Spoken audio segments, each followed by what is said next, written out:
भक्तजनों, आज हम सुनेंगे रविवार व्रत की विधि एवं कथा। विधि। सर्व मनोकामनाओं की पूर्ति हेतु रविवार का व्रत श्रेष्ठ है। इस व्रत की विधि इस प्रकार है। प्रातःकाल स्नान आदि से निवृत्त हो स्वच्छ वस्त्र धारण करें। शांत चित्त होकर परमात्मा का स्मरण करें। भोजन एक समय से अधिक नहीं करना चाहिए।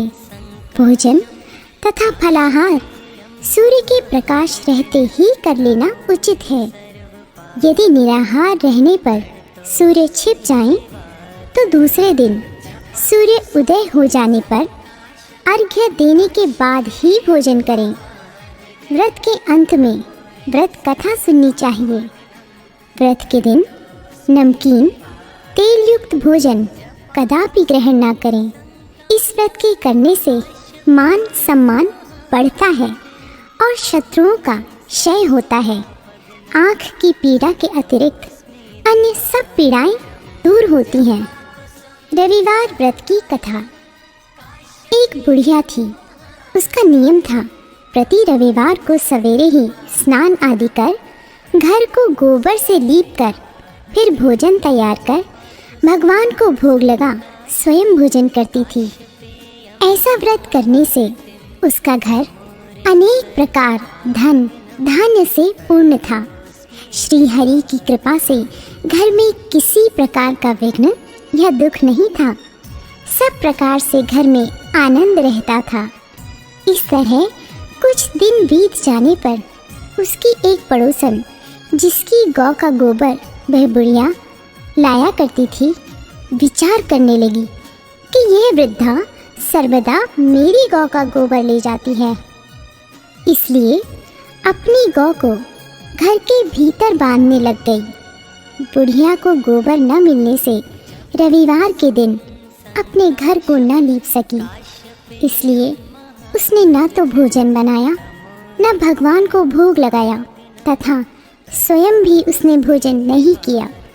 इस प्रकार उसने निराहार व्रत किया। रात्रि हो गई और वह भूखी सो गई। रात्रि में भगवान ने उसे स्वप्न में दर्शन दिया और भोजन न बनाने तथा भोग न लगाने का कारण पूछा। वृद्धा ने गोबर न मिलने का कारण सुनाया। तब भगवान ने कहा कि माता, हम तुमको ऐसी गौ देते हैं जिससे सभी इच्छाएं पूर्ण होती हैं, क्योंकि तुम हमेशा रविवार को गौ के गोबर से लीपकर भोजन बनाकर मेरा भोग लगाकर खुद भोजन करती हो। इससे मैं खुश होकर तुमको वरदान देता हूँ। निर्धन को धन और बांझ स्त्रियों को पुत्र देकर दुखों को दूर करता हूँ तथा अंत समय में मोक्ष देता हूँ। स्वप्न में ऐसा वरदान देकर भगवान तो अंतर ध्यान हो गए और वृद्धा की आँख खुली तो वह देखती है कि आंगन में एक अति सुंदर गौ और बछड़ा बंधे हुए हैं। वह गाय और बछड़े को देखकर अति प्रसन्न हुई और इसको घर के बाहर बांध दिया और वहीं खाने को चारा डाल दिया। जब उसकी पड़ोसन बुढ़िया ने घर के बाहर एक अति सुंदर गौ और बछड़े को देखा तो द्वेष के कारण उसका हृदय जल उठा और उसने देखा कि गाय ने सोने का गोबर किया है। तो वह उस गाय का गोबर ले गई और अपनी गाय का गोबर उसकी जगह पर रख गई। वह नित्य प्रति ऐसा ही करती रही और सीधी सादी बुढ़िया को इसकी खबर भी न होने दी। तब सर्वव्यापी ईश्वर ने सोचा कि चालाक पड़ोसन के कर्म से बुढ़िया ठगी जा रही है, तो ईश्वर ने संध्या के समय अपनी माया से बड़े जोर की आंधी चला दी। बुढ़िया ने अंधेरे के भय से अपनी गौ को भीतर बांध लिया। प्रातःकाल जब वृद्धा ने देखा कि गौ ने सोने का गोबर दिया है तो उसके आश्चर्य की सीमा न रही और वह प्रतिदिन गऊ को भीतर ही बांधने लगी। उधर पड़ोसन ने देखा कि बुढ़िया गऊ को घर के भीतर बांधने लगी है और उसके सोने का गोबर उठाने का दांव नहीं चलता तो वह ईर्ष्या और डाह से जल उठती। और कुछ उपाय न देख पड़ोसन ने उस देश के राजा की सभा में जाकर कहा, महाराज, मेरे पड़ोस में एक वृद्धा के पास ऐसी गऊ है जो आप जैसे राजाओं के ही योग्य है। वह नित्य सोने का गोबर देती है। आप उस सोने से प्रजा का पालन करिए। वह वृद्धा इतने सोने का क्या करेगी? राजा ने ये बात सुन अपने दूतों को वृद्धा के घर से गऊ लाने की आज्ञा दी। वृद्धा प्रातः ईश्वर को भोग लगा भोजन ग्रहण करने जा ही रही थी कि राजा के कर्मचारी गऊ खोलकर ले गए।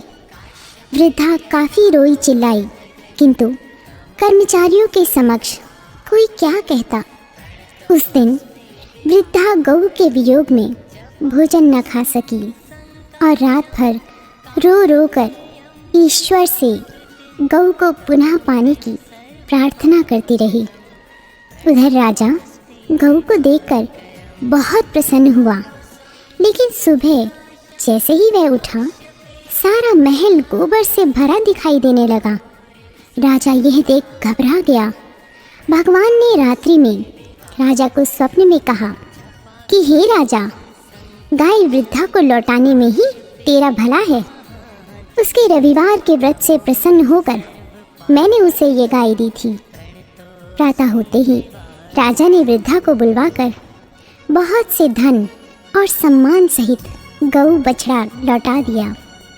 उसकी पड़ोसन दुष्ट बुढ़िया को बुलाकर उचित दंड दिया। इतना करने के बाद राजा के महल से गंदगी दूर हुई। उसी दिन से राजा ने नगरवासियों को आदेश दिया कि राज्य की तथा अपनी समस्त मनोकामनाओं की पूर्ति के लिए रविवार का व्रत करो। व्रत के करने से नगर के लोग सुखी जीवन व्यतीत करने लगे। कोई भी बीमारी तथा प्रकृति का प्रकोप उस नगर पर नहीं होता था। सारी प्रजा सुख से रहने लगी।